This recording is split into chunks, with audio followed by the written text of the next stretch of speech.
Good evening. This is the December meeting of the Norwalk Parking Authority. The agenda is on the screen, and the first item is if there's any members from the public who would like to make any comments. There are not, Eric. Okay. The next one is a vote. So, should we go ahead with financial, or do you guys want to wait, or what do you think? I think we'd be okay with going to the finance Okay. part of it and then come back. Yeah. Okay. So just so that you know, Peter just texted and said he got tied up and he is in traffic and he's running 10 minutes late. Okay. So let's do the financials. Because we're not voting again until farther down the agenda. So let's do that. If you Rocky, if you don't mind. Yep, no problem. All right. So Rocky's gonna be here, and then there were some action items too that involved questions some board members had, and we'll show you kind of a different layout on some pie charts and things like that. So I mean, Okay. take the screen for a minute, but Rocky, when you're ready.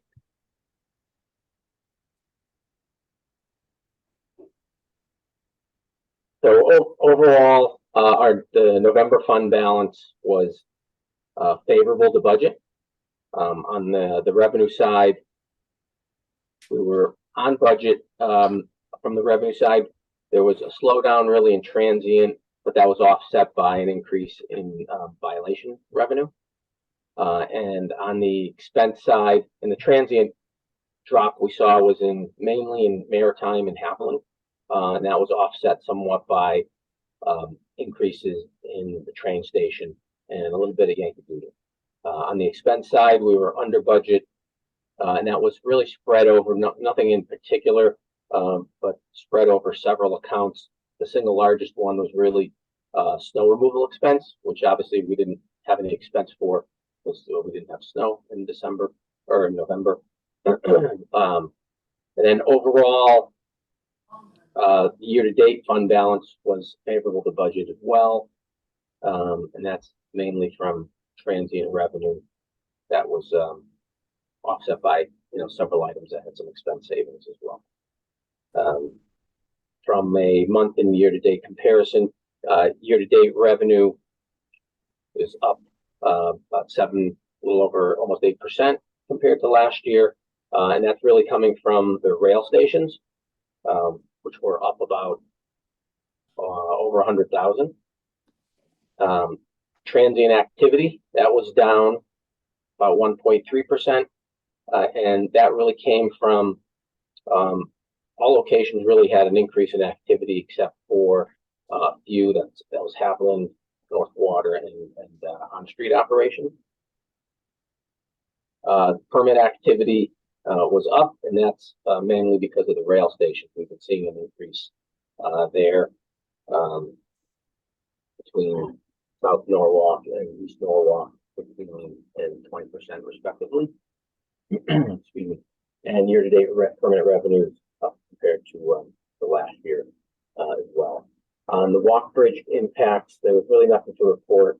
We haven't sat down with Brian yet to really brainstorm about how we're going to present some impacts, but there haven't been really any spaces that have been taken that we need to report on that was different. So we can move on to the variance report, Rocky. On the revenue side, there was no variances to report. And on the expense side, we had a few. The maintenance one, there was a payment to Lametta Construction, and that was for the Haviland project. That was the deposit for the asphalt replacement. That was at the entrance to the to lower Haviland deck. So there's another. The balance of that is going to be paid in this month, so you'll see next month when we report again. No snow, as we mentioned already. And on vehicle expense, we didn't have any expenses paid out in November. Do expect to have about $4,000 in repairs, coming in invoices that are not paid already, are being processed this month in December. So nothing further to report there. On the full financial statement,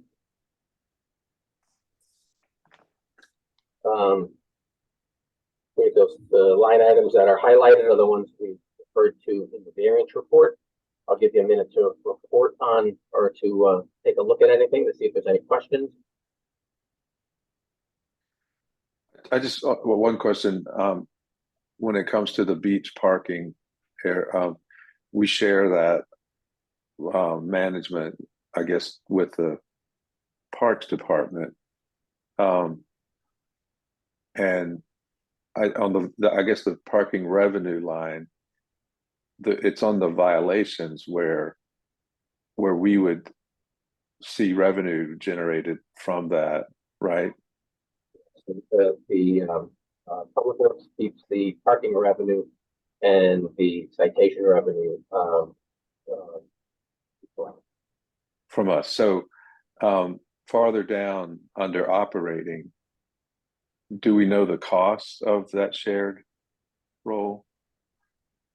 Well, no, so it's no, because that's their expense. The parking authority is just keeping the revenue from citations. There's a separate contract with Public Works, and they pay for the enforcement cost. But they pay LAS, right? They pay LAS under a separate contract. So the parking authority keeps the citation revenue, Yeah, in exchange for using their enforcement system. Yeah, so So- Eric, I think the easier way to say it is, yeah, so in very simple terms, they pay the contract, right? The Parks Department pays the contract, which, pays the direct salaries that are associated with the enforcement for them. And Right. then we do the enforcement and use our vehicles, and for that, our revenue, our portion is that we keep any revenue for any violations, while they keep any revenue for meter payment to actually offset any expenses. They keep all the expenses separate. It's never shown on this one. The only thing we're showing Except- is revenue. Okay, okay. So on the vehicle, we bear the burden of the vehicle. Yeah, they use the parking authority vehicles for enforcement. Yes. Okay, They don't use parking authority T2 equipment. They don't use. Yeah. So the- yeah, so that's why we get the revenue from the thing. So they use, they're using our vehicles, the software for us. They use the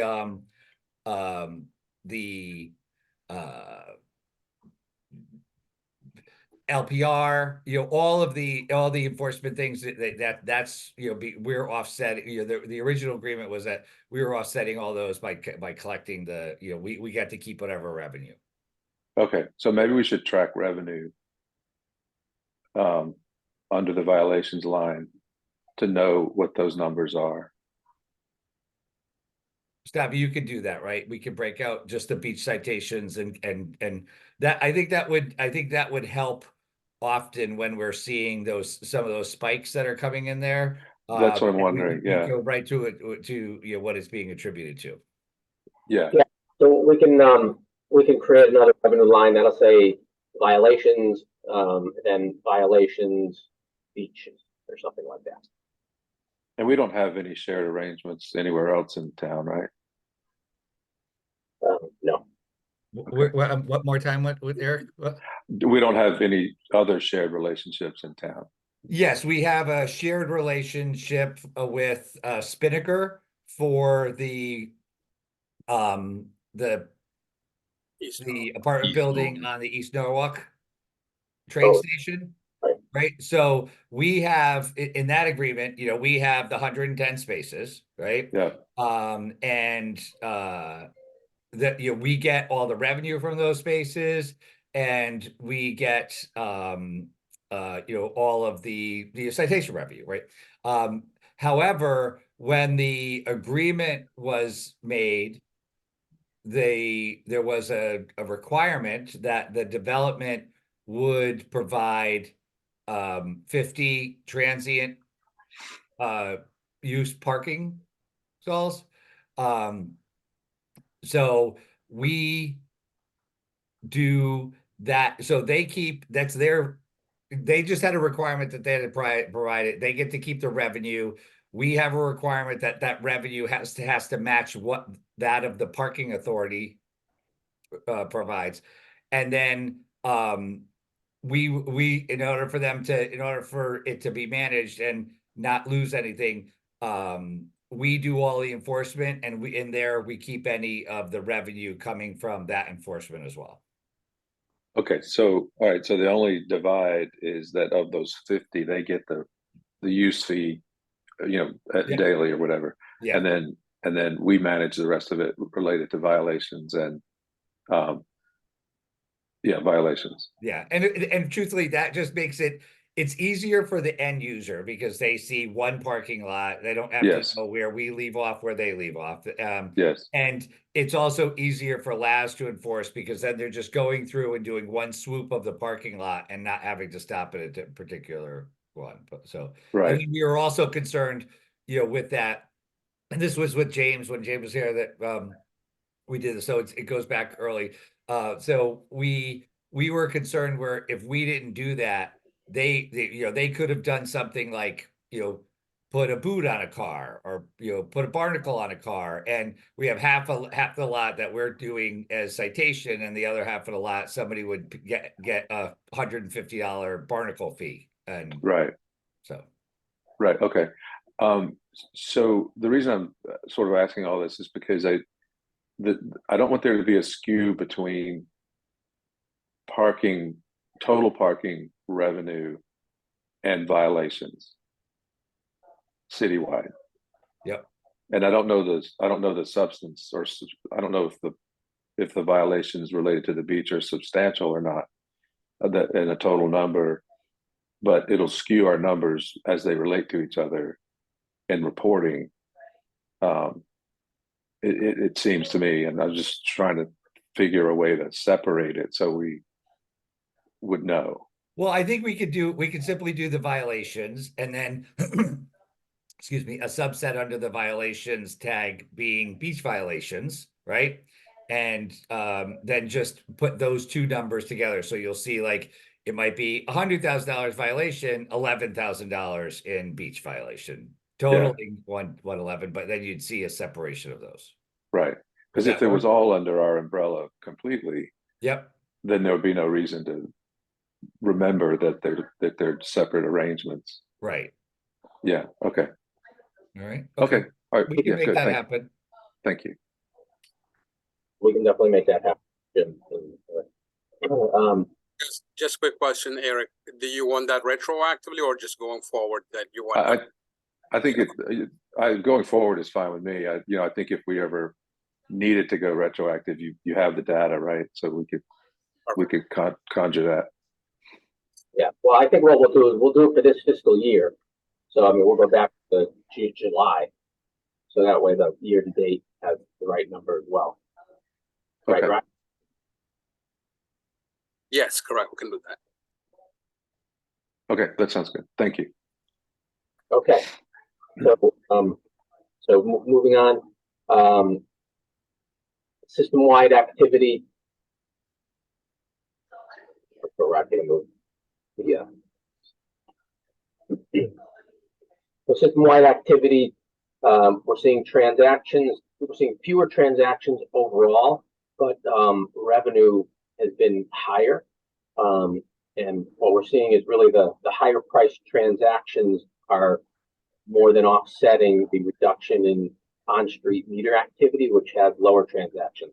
So, so by way of example, the lower on-street activities, about say 25,000 transactions. The increase that we're seeing from the railroads, from South Norwalk and East Norwalk, is about say 14,000 transactions. Those average transaction prices or values are $11 and $7 respectively for South Norwalk and East Norwalk, and all the meter transactions that were, or the on-street transactions, those average ticket values or transaction prices are about $1.50. So that's why it's not correlating exactly. So I hope that makes sense. Permit sales, moving on, Rocky. We're seeing steady improvement as more people are returning back to work, and we're seeing those increased permits, mainly at South Norwalk, which is driving it. Woo-hoo. But That's that, exciting. It's it's really great to Oh, see. Yeah. Yeah, that's very interesting.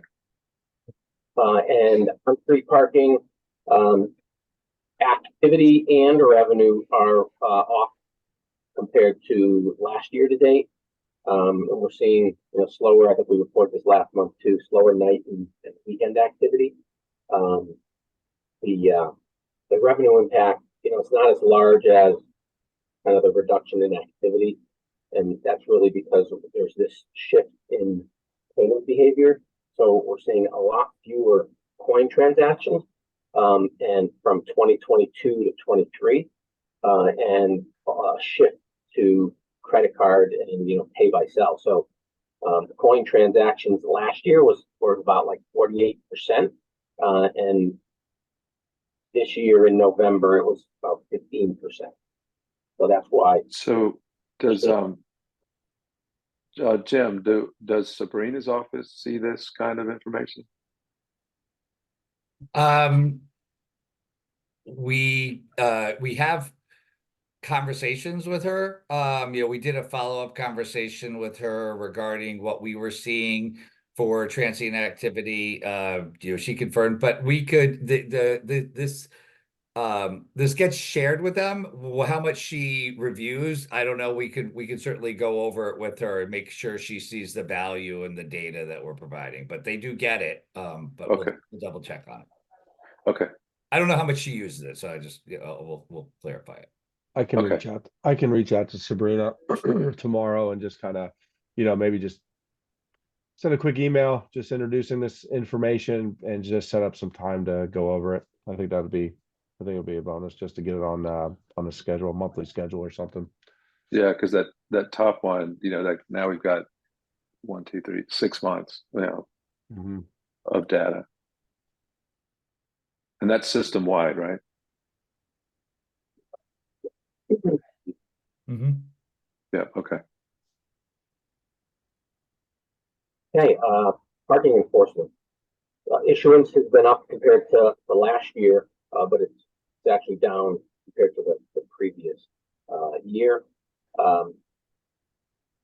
Citation revenue, that accounts for almost 22% of system revenue, and 29% of our collections comes from late fees, and it was about 32,000 in November.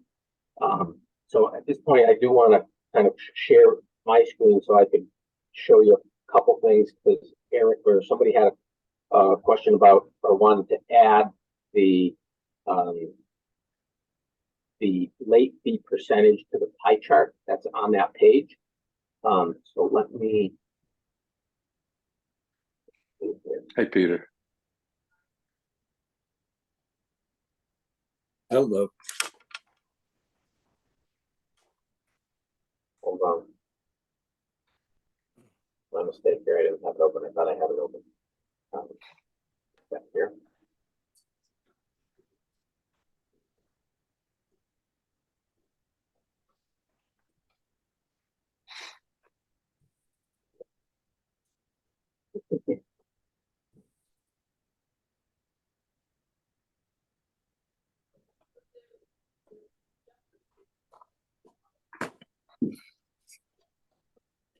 See that? Yes.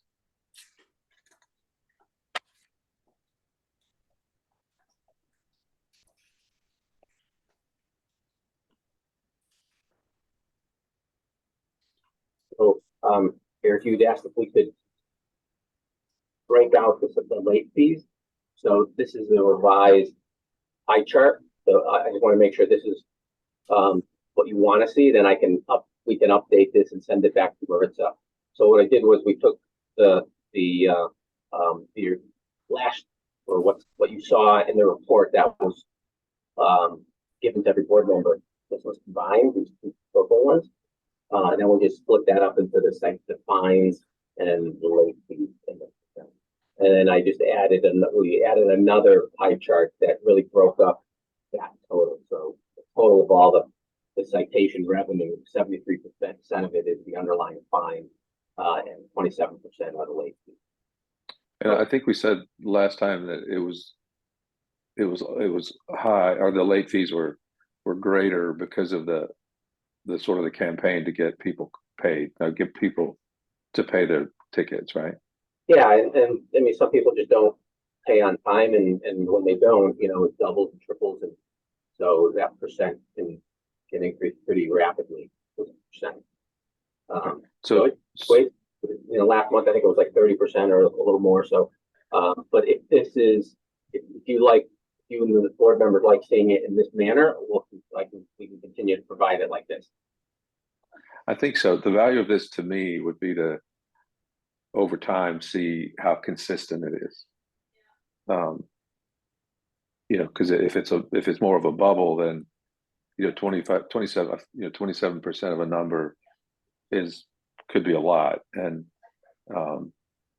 I think the value is that if this is a typical amount, or if it's, you know, because if we changed our strategy of getting people to pay their tickets, then sooner or later you would think that more people would be caught up and that number's going to go down. Yeah, I mean, since the beginning of the year in July, that percent has fluctuated, but it's been from a low of 23% in July to a high of 33% in October. So they're not too far off. They're still significant. Yeah.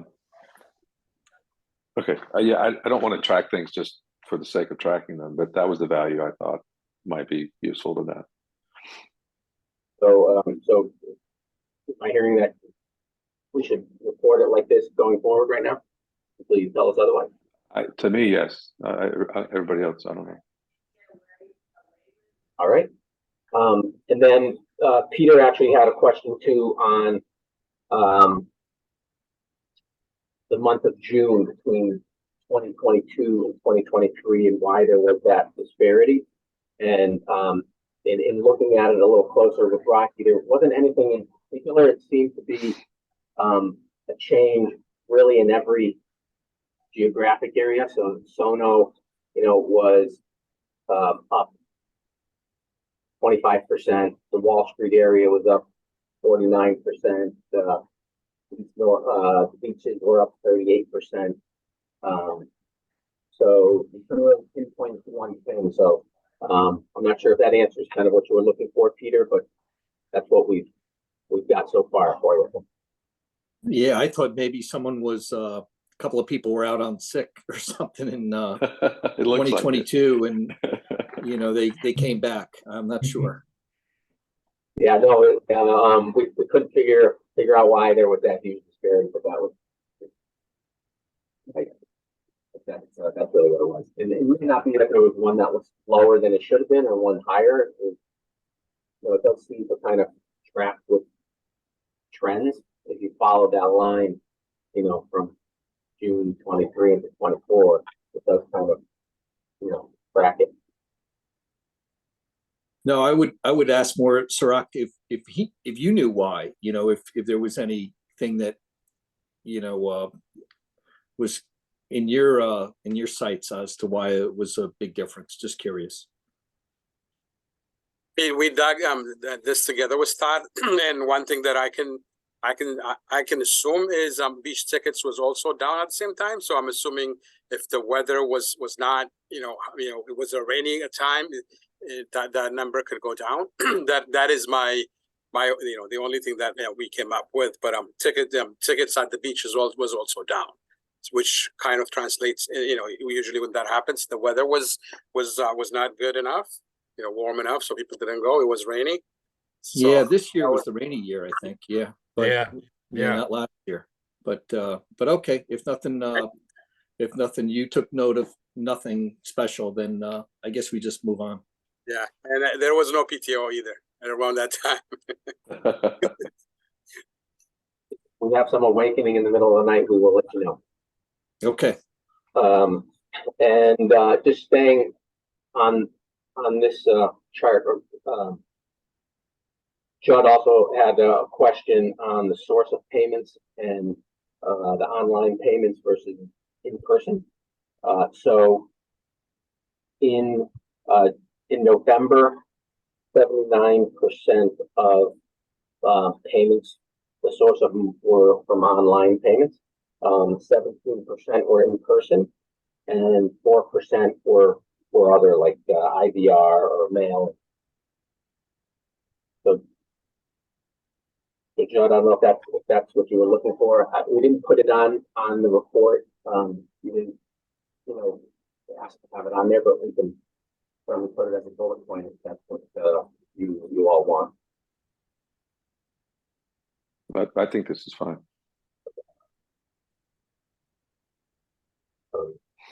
And Stothy, one more question just before we move on. When we're looking at the system revenue chart, can you just again reiterate for those playing the home game, the difference between transient revenue in that chart and meter revenue, because you utilize meter and transient in the same sentence in the previous page. So I just want to make sure we're clarifying. Nope, down a little bit. yeah, so meter revenue refers to all on-street transactions. So, curbside. And transient revenue is all revenue generated from the parking lots and the garages. People parking for the day or for the hour. Nice. Hopefully that clarifies it. Yeah, sorry for any confusion. And then, Rocky, we're moved on to the tickets versus demand ratio. So that saw a little bump in November. Still somewhat along seasonal trends, looks like.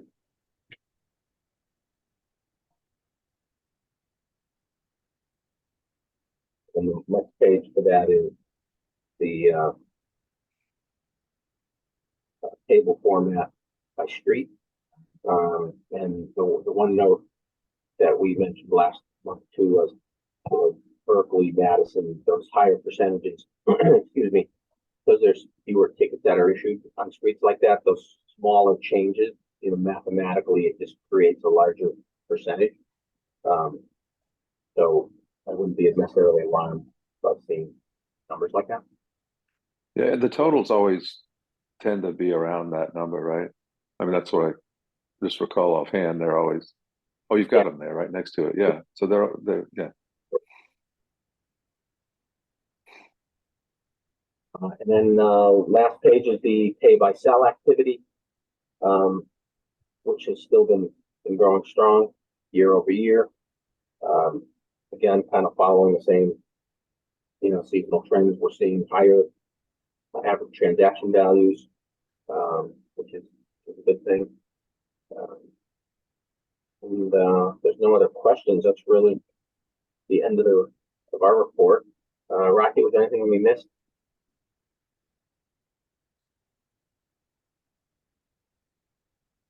No, start. That was it. Then our one action item, our takeaways, we'll add that by the violations line item to revenue to split up violations by the beaches and just the regular violations.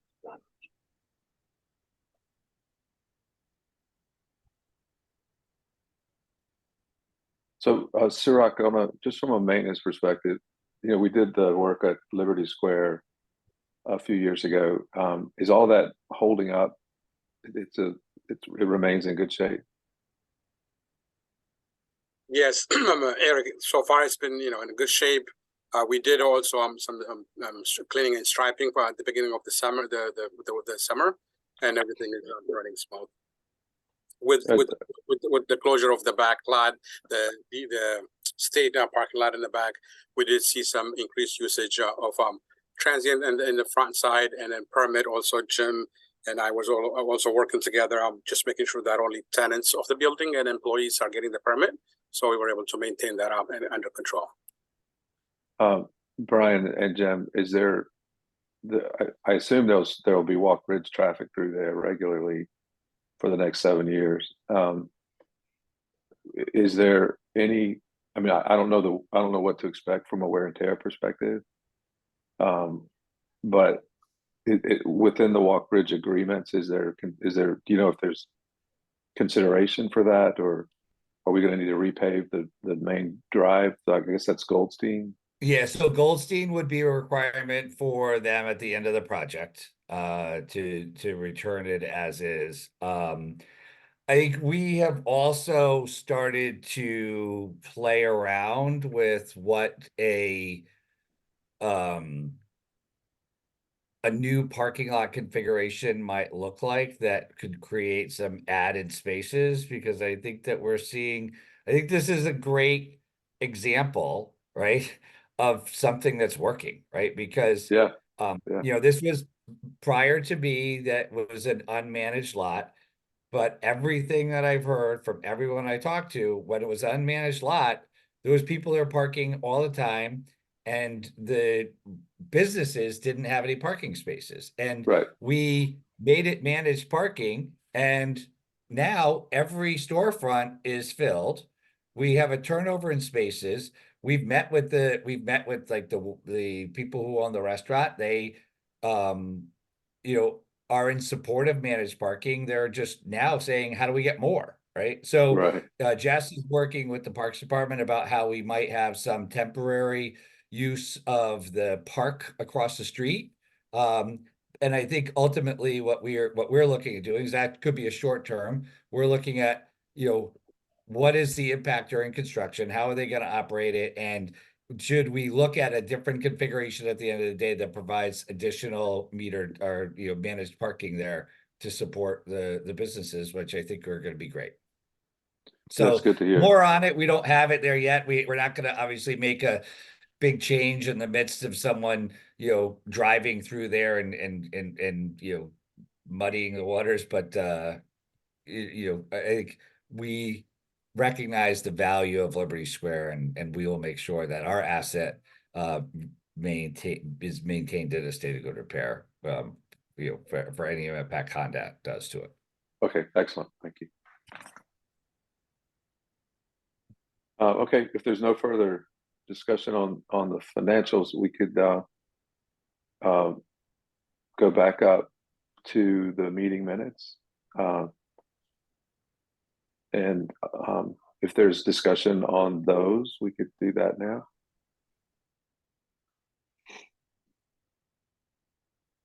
Hearing none, may I have a motion to approve? So moved. Thank you, Matt. A second? Second. Peter, was that your hand? Yeah, thank you. Yes. So all in favor? Aye. Aye. All right, great, thank you. So the engineering report. All right, thank you. Just really quick updates on a couple projects we've been doing. One thing that you know, was in the expense report that Stathy went over was the Haviland asphalt repair. Got some pictures that I wanted to share. Some of the challenges that the contractor had was there was layers upon layers of asphalt that they had to remove.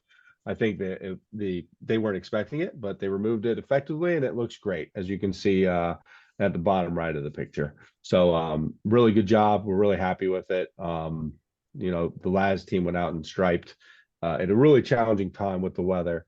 So it's looking good. We still got to do a little bit more striping on the side when we get the opportunity to do it.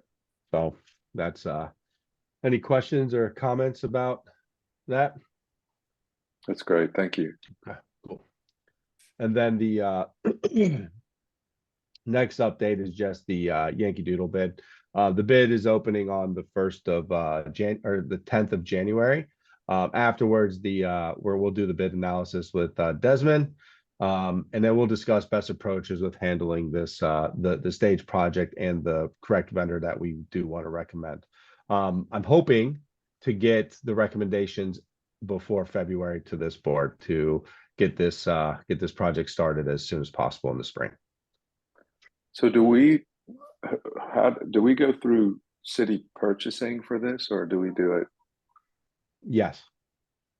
So we Um, use them so that we make sure that we have access to the best of the competitive bids. But absent of that, then it just falls back to us for the formal review and managing of the contract.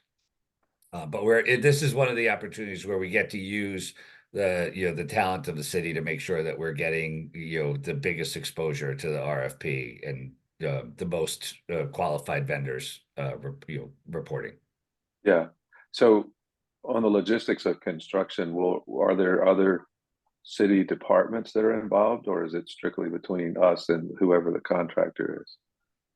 So we have engineering in-house, but we also work with our engineering team to do the review and make sure that their structural folks are on board with what we're doing, and so that's just another opportunity that we get to use some of the resources that we have in-house. So Vanessa and her team will be definitely playing a part of this. Oh, good. Okay.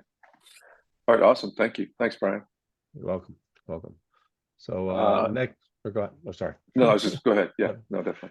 Yeah, and no, just the next item, a couple issues that we need to discuss and vote. One of them is a handicap feature for the multi-speed meters that we came upon speaking with the Flowbird rep. They do something very similar in Deerfield Beach, Florida. The handicap selection would be added to the screen. This will allow the handicap users to pay the parking rate, giving them the allowable time that handicap users will have. So there won't be a time limit if we program it not to have the time limit, which we allow for handicap access cars. Data is then transmitted to the enforcement software, so the constables can check placards when the handicap ticket is flagged, so they can get out and check to see if they paid, or if they, or sorry, not paid, but if they had the placard displayed in the vehicle. So our recommendations would be to add this to the features. It's oh man, I think it's $350 per upgrade. So we have two sections that we would have to upgrade. So it would be $3,700 to upgrade each meter in Norwalk. So Brian, if I can just jump back in to give the board members a little background. So this was brought into light by someone who has a handicap placard who was looking to appeal a parking citation, right? So the Connecticut state law is that a person displaying a handicap placard cannot get a citation for beyond the posted time limit, right? So it doesn't say that someone with a placard gets free parking. What it says is someone with a placard cannot be held to the same amount of time on a given street because they might not be able to make it back in time, or variety of different reasons, right? So our system was not set up to be able to support a handicap placard individual paying for greater time than what the time limits are. So for example, the time limits in Wall Street are 3 hours, right? If somebody wanted 4 hours, right, they couldn't pay for 4 hours at one time. They'd have to go back, or they would risk a parking citation. So we worked with Flowbird, the manufacturer of our parking meters, and posed to them a couple of questions about how we could best support these features in the process moving forward. And we don't think that we need to reinvent the wheel, right? In fact, we like to take advantage of ones that have already done. So he gave us a couple examples of his some other clients who are doing this, and there would simply just be an added feature, and that feature would allow an individual to pay for as much time as remaining for the day that they can, and then we would also, to be able to manage that, the parking authority individual out there would get notification that this is someone who's partying with a handicap feature, so that we would just ensure that there's a handicap placard present on the vehicle. If the handicap placard's not present on the vehicle, then they would get timed as normal and a citation issued. So this is really just a mechanism for us to provide a better service to those individuals who have a handicap placard, and to be able to make sure that we are meeting state requirements for allowing them an opportunity to pay for the time that they are they may be there. So, and it sounds like we need to do this to become compliant. Yes. Yes. All right. Because today we are not compliant. Right. Yeah, I think we should definitely do that. Yeah. Okay. So any further discussion? We could vote on it. We just reiterate what the cost per programming unit is. It's 350 per software upgrade, and there's two software upgrades in Norwalk that would need to be upgraded. So $700 total. Yes, sir. Okay. Per meter, right? And it's not per meter. It's like an area that's programmed in the system, different time frames. So Oh, yeah. Yeah. I misunderstood. Oh, that's even better. Okay. Yeah. Okay. So can we have a motion? I make a motion to authorize TMP staff to spend $700 to update the software to be compliant with handicap parking state law for multi-space meters. Thank you, Matt. A second? I would second. All right. Thank you, Peter. All in favor? Aye. Aye. Excellent. Thanks, everyone. Thank you, Brian, Jim. Thank you, Jim. Appreciate the background on that. So the next part of the agenda is discuss and vote the fiscal year 25 operating budget. Let me see if I can get the slide here. Okay, you guys see the summary? Yeah. Which is in your packets as well. So the system-wide revenue, we're having a projected 4.8% increase. This is mainly driven by the projected increases in permit and transient usage at the South Norwalk train station assets. Very similar to it's all going back to the trend that we're seeing now on the in the current fiscal year. We're really, I think the people coming back to work is really driving these revenue numbers. Another contributor to the increase is from our rental units, the Black by Demand, Transit District, Rentals, Lobster Craft, the Fashion Institute, and the concessions. And that's part of the that's main drivers of the revenue for next year's budget. Where are those property incomes? Is that other revenue? Yes, sir. Okay. Let me scroll down. And budget, the expenses are pretty much they're pretty much consistent for what we're seeing now. There's a few outliers. R&M, we're expecting a repair to overhead doors at the South Norwalk garage. Try to get a high speed exit because of the increase in activity that we're seeing now. Just having I think having a high speed door would be a benefit for egress out of that facility. And we also plan to finish some of the projects that were delayed due to the pandemic. To my knowledge, there were some projects that we need to get back into the mode of completing, and that's where the outlier is there on the expenses. Operating expenses are the additional project load in response to the conditional appraisals that we received. But everything else pretty much remains pretty similar. Rocky, is there anything you want to add to that? Nothing to add, Brian, unless someone has a question, you discuss.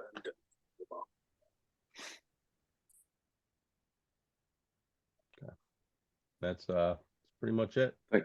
Thank you, Sorry, Brian. sorry, Brian. You got it. So I'm looking at the annual budget as reflected. I think there's something wrong with the financial statement then. Just looking apples to apples in the annual budget reflected in the financial statement.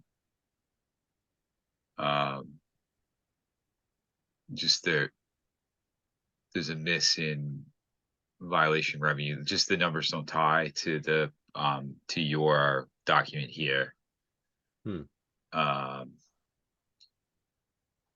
Unless I'm missing something, but looking at this, so I apologize because I was just trying to get back and forth and identify where the discrepancies were, but help me just understand. So we're expecting a 2.14% increase in violations, and that just seems like a product of where we've grown as a result of monthlies and transient. Like, it just seems like a reasonable growth percentage. Is that how I can interpret that? So Rocky, can I ask Staffy, you're the one that Okay. worked on getting numbers, right? Yeah, I think what we're looking at is just what Matt is talking about, right? This is Mhm. just, we are anticipating that we're going to have, some transient growth in that, and that there's a correlation between the transient revenue and violations, right? So we pick where we think the violation will end up, right? Try to look at some trends, look at, the, Staffy, you disappeared. You only see the parking. I'm sorry, I had a cover on it. So yes, you're right. Okay. And then Brian and Jim, I'm sorry. Are we picking up consulting costs in 2024 for any assumed contracts, contract renegotiations, etc.? So are you talking about this year's budget or for this fiscal year 25, the one that we're talking about now? The fiscal year 25, I apologize. Thank That's you, right. Brian. Yes, we are anticipating that for the upcoming projects due to those conditional appraisals.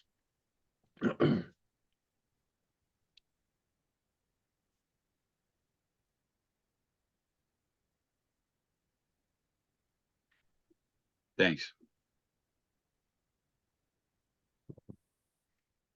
Thank you, Matt. If there's further discussion, we could do that. And I think, So Brian, can I just add one thing too with the I think with the increase of sorry. With the increase of activity we're seeing at South Norwalk and the violations that sorry, excuse me, that Staffy was going over in the operating report, I think it's the parking authority's due diligence to try to get those customers, try to educate them in what the options are of parking in that area, whether it's getting permits or, just giving options of paying. So just try to alleviate the violation number to help with the, either the transient revenue or the monthly, and just try to drive those numbers a little higher than violations. yeah, So I think that is a good point, because where you're seeing the violation revenue only reflecting a 2% increase, when you're seeing transient reflect a 5% increase. We didn't give a 1-to-1 ratio because we think that I think what we're trying to put forth is that we hear you on the violation issues, and we want to make sure that we look at programs that would be in support of, maybe someone not getting as much ticket. So we want to get the revenue. We're pushing for the revenue to come the greater for someone paying versus someone violating, right? So Thank you. we'll continue to look at various ways to make that happen. Okay. So procedurally, this, if we approve this tonight, obviously it doesn't take effect until, when is that, Brian? And when's the fiscal year? It'll July? be July, 1st, June? correct. July. So procedurally, if we, for some reason, needed to revisit this, what do we do? So I think what If we'll we- look to do is we'll adopt a budget that will be put forth through the city's yearly budget process, right? So in the beginning of the new year, all the budgets go through for the authorities as well as at every city department. We'll move this forward. I think what we were looking at doing, is coming to the board with some maybe modifications, should we, so we could modify a budget, right? So we could come forth with a recommendation, for example, that maybe something happened and we don't anticipate transient revenue being what it is, and we expect a downfall of transient revenue of $300,000. We can come back to you to modify the budget through the course of the year to make that accommodation, and then also look at that time, can we offset that by any of the expenses? Can we have a correlation to that? And I think that we want to have a little bit more of a fluid budget, because we want to be able to come to you and do things like, when we recognize that we are not compliant in something, and we want to, we didn't know that, right? And we don't want to wait till put it on a budget for another year. We would look to try to incorporate that into various ways. And if we're off by that 5%, then we want to be able to have that modification, in this, for you in the long term. Okay, so let's say we do continue to evaluate this between now and June, and we did need to make a change. What's the rest of the city have to do with it? So once we would just then put that you made a change, and then we would just submit that to our to the city's finance department, just so that they're aware of any revised budget. So the city council doesn't have overarching authority to your budget, right? You have that Right. overarching authority, but the city council has a fiduciary responsibility to make sure that you're putting forth a budget that is sustainable, right? And if there's going to be a change in that, we would just submit that change to them so that they're kept aware at that point. Okay, all right. Sorry to be a nut. Sorry, can I just ask one more question? Yeah, please. Stothy, you're 18% over in fees. You had to know that I was going to ask about fees tonight. So you're 18% over fees this year, and you're projecting a 4% increase next year, versus this year's budget. So are you expecting fees to come down to actual, or are you capturing all of the fees, and what's really behind the fee drive? Which fee are you talking about, Matt? So sorry, when I'm looking at the budget, I'm looking at credit card fees. Okay. And when I'm looking at the financial statement, I'm making an assumption, and I apologize for making that assumption, but I'm assuming that that's meant to tie to bank and credit card fees. Yes, that is correct, Matt. The credit card fee is tied into the bank and credit card fees. Okay.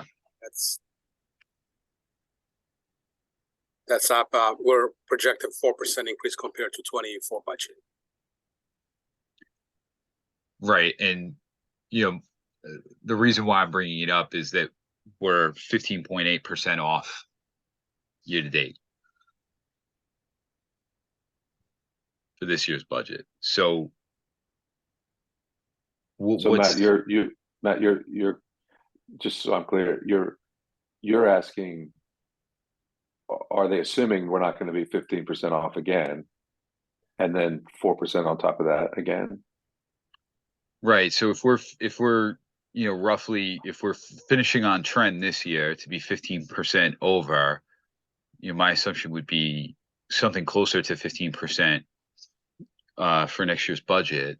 Yeah, instead of 4, yeah. Right, instead of 4. And if we're experiencing such a heavy lift this year, is that a temporary issue? Is there a renegotiation going on, or you know, is the 4% lift, you know, what's the driver there?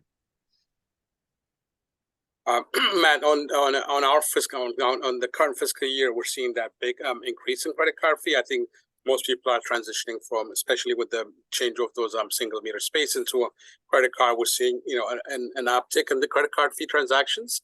But for the fiscal year 2025, we're not projecting that there's going to be a huge credit card changeover from with our customers' usage. But if you wanted to you know, up it a little bit just to give us a cushion, we can include it. But there's no negotiation. It was just projecting that you know, the increase in credit card usage is not going to be as huge as 2024.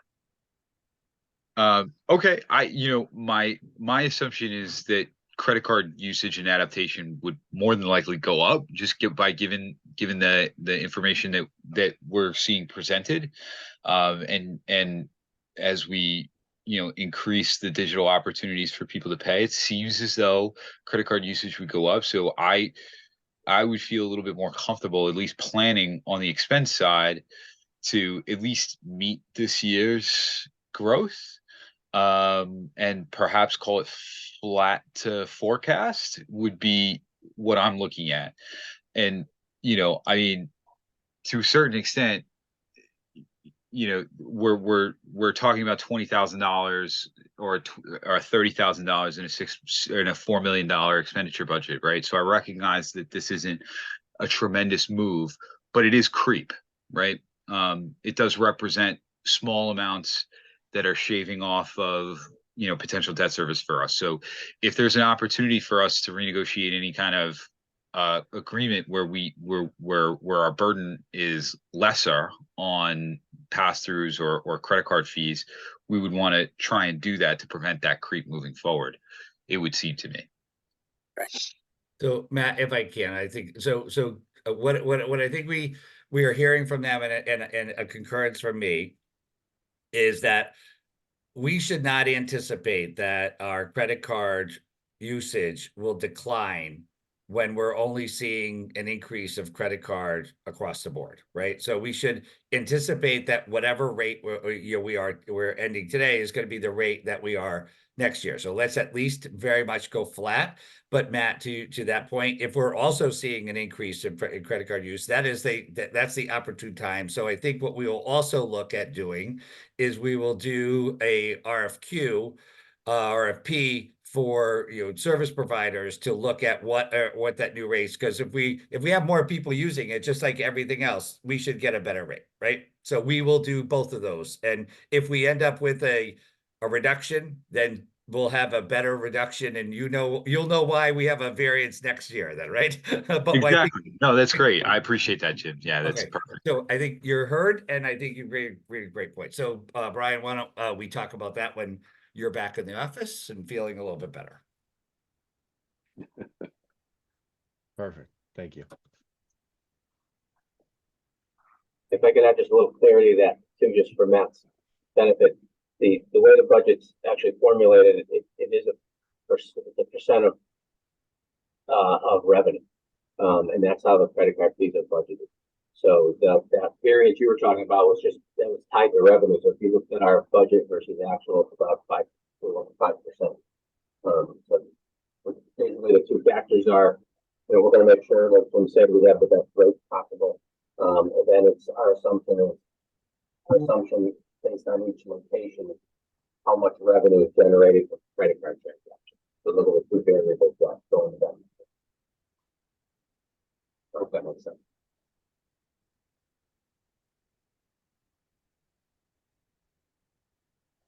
Okay, all right, thank you. Then, if there's no further discussion, then we'll take a motion to approve. Well, actually, no, before we do that, let me just ask a question. How does this evolve? How does us finishing out the current year? Do we just do, Cirroc, do you guys just do another comparative review and then we confirm it in May or April, or what happens? Because we're voting to approve, but it sounds like we need to revisit it before July.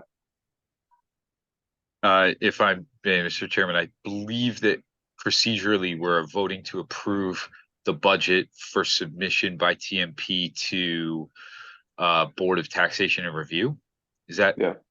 Taxation estimation, yeah. And that's, I believe that's it. I don't think we're saying that this is a final accepted form for operations within the following fiscal year. Okay, so we're not approving the budget. We're voting to submit it for their review. Jim, keep me honest.